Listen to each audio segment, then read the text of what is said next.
Hi. One day until getting all the hair cut off, which is cool. I have different background because it's really hot and I have a house myself, so I'm upstairs in the air conditioning. Um, I didn't do it today. It's weird. Motivation. It's holidays. Meaning motivations. Most people aren't feeling much motivation towards things, and that kind of affecting me. So I'm having a lot of trouble getting motivation to things that I feel about. Also, 500 people, over 500 people, over 500 views on one of my videos, which is terrifying. Uh, like, one hand, it was the plan, but also on the other hand, it was absolutely not the plan. This was never supposed to be found. Like, obviously, I had this fantastical idea that maybe I could become a YouTuber, but like also at the same time, I was not aiming for that, and I did not want that really, because that requires planning and stuff. And I was, as you can see, these are not planned. These are not things. Like, obviously, there's this faint idea that maybe it'd be cool, but also, like, no, that was never really gonna happen. Like, sometimes I treat it like it is, but honestly, I just need something to vent. So that's hard, but also I'm gonna finish Revelation, and after then, I'll decide what to do then. But I'm gonna finish Revelation. Um, but yeah, that was freaky. Who knows? Maybe I'll just finish Revelation and come back in like 6 months' time or something. Doing the same probably. But yeah, motivation, weird. Like, having no one in the house, really good for motivation. I'm getting a lot of stuff done, but it's not the things I'm supposed to be doing. It's actually mainly Minecraft, which I really enjoy and like is my favorite thing, but also probably not good. So anyway, let's get back into Revelation. The Revelation of John, chapter 13. Oh, just a reminder, I am reading the ESV, English Standard Version. Yeah, and because it is Revelation, I'm not really giving much of a commentary or my thoughts on the text. It's more of a commentary, not really my thoughts and like deep dives into abstracts of the texts as some of the other ones have been, like, oh, my interpretation of things, because it's too weird. I'm making odd comments about things that are bizarre and things that stand out to me, but other than that, I don't really, I can't really go much deeper than that, and unless I actually studied it properly, like did proper theological study, and I'm not really gonna do that. So yeah, it's pretty basic.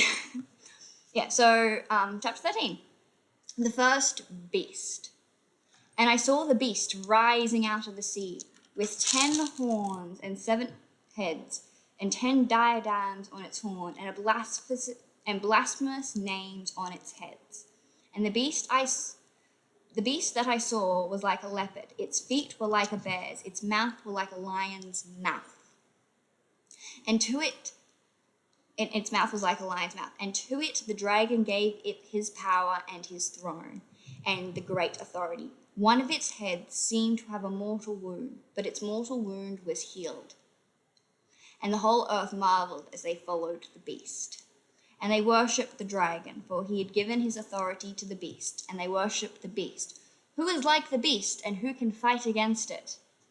And the beast was given a mouth, utterly haunting and uttering haunting and blasphemous words. And it was allowed to exercise authority for 42 months. It opens its mouth to utter blasphemies against God, blaspheming his name and his dwelling. And that is those who dwell in heaven. Also, it was allowed to make war on the saints and conquer them. And the authority was given to it over every tribe and people and language and nation. And all who dwell on earth will worship it. And everyone whose name has not been written before the foundation of the world in the book of life of the Lamb who was slain. If anyone has ear, let him hear. If anyone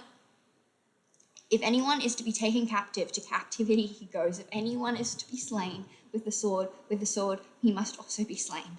Here is a call for endurance and faith of the saints.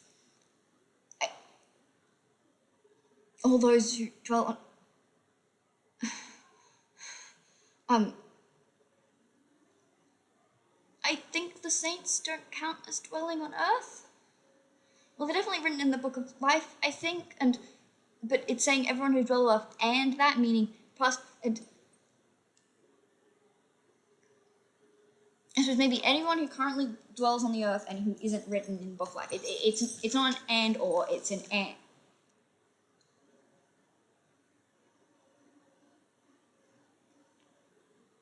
And or, it's just an or. It's just an or statement.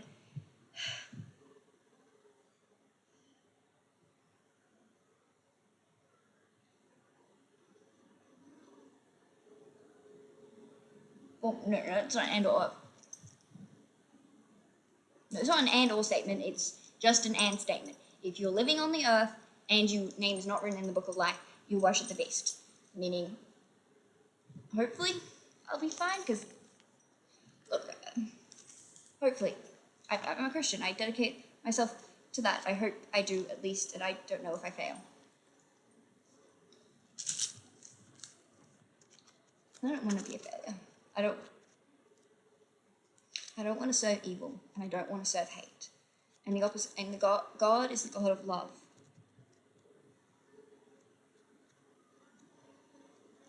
But I also know I tread the line too softly. But then again, those I love the most are the ones I say I hate the most, because they're the only ones who can hurt me. And even when it comes down to it, it's only the things they do to me that I hate, not them themselves, because I love them, and I remind myself of that each day. And sometimes it's hard. But the more I remind myself of that, the more vulnerable I am to them, and the more they can hurt me, and the more I curse their actions. And I don't know whether that makes me serve it love or hate. All I know is it is a thing. Anyway, let's keep reading. The second beast. Okay, so there's another one of these. And then I saw another beast rising out of the earth. It had two horns like a lamb, and it spoke like a dragon. It exercises all the authority of the first beast in its presence, and makes the earth and its inhabitants worship the first beast, whose mortal wound was healed. It performs great signs, even making fire come down from heaven to earth in front of people.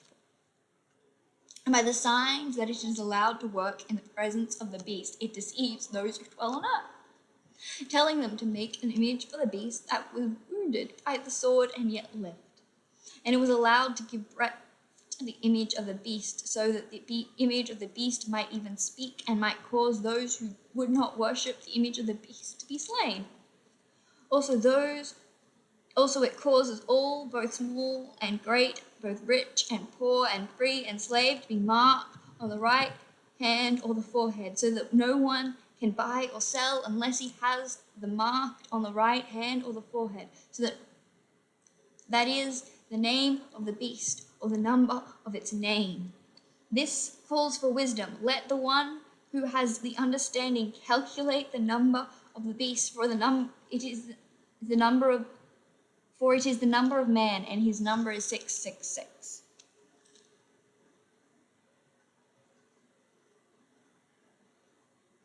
Sometimes you can say 616.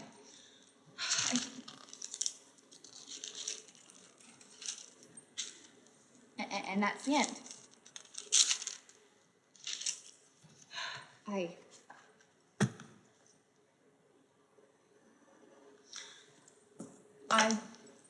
That terrified me. That whole thing terrified me. Like, the other Revelation bits terrified me and scared me and saddened me and depressed me, but this terrified me in a visceral way, and I don't understand it. And to be fair, it's not good, because lately I've been feeling more and more scared at random bursts. Like, I have the kind of ticks, kind of F&D thing, except, like, instead of being shocked by them, the reaction is to literally feel fear. That is the tick I'm experiencing. The tick isn't being shocked and being like, fuck, lost control of my body. No, this is terrifying. I mean, controlled. The idea over myself is the literal thing that's being randomly inserted into my mind. I don't know where it's coming from, because it's probably not from that, but the only way I describe it is that, and that was actually a creeping sense of terror. Creeping sense of terror. I don't know anymore about anything. I don't know if I ever did. So, yeah, I'm fine. I'm fine. I'm fine. I'm fine. Fine. Fine. Yeah, you comment your thoughts on how that passage made you feel because it was terrifying in a way that I haven't felt terrified in a long time. I'm probably gonna pray to God. A lot of things, also studying for an exam tomorrow and stuff because I've got that. I need to do that. But anyway, bye.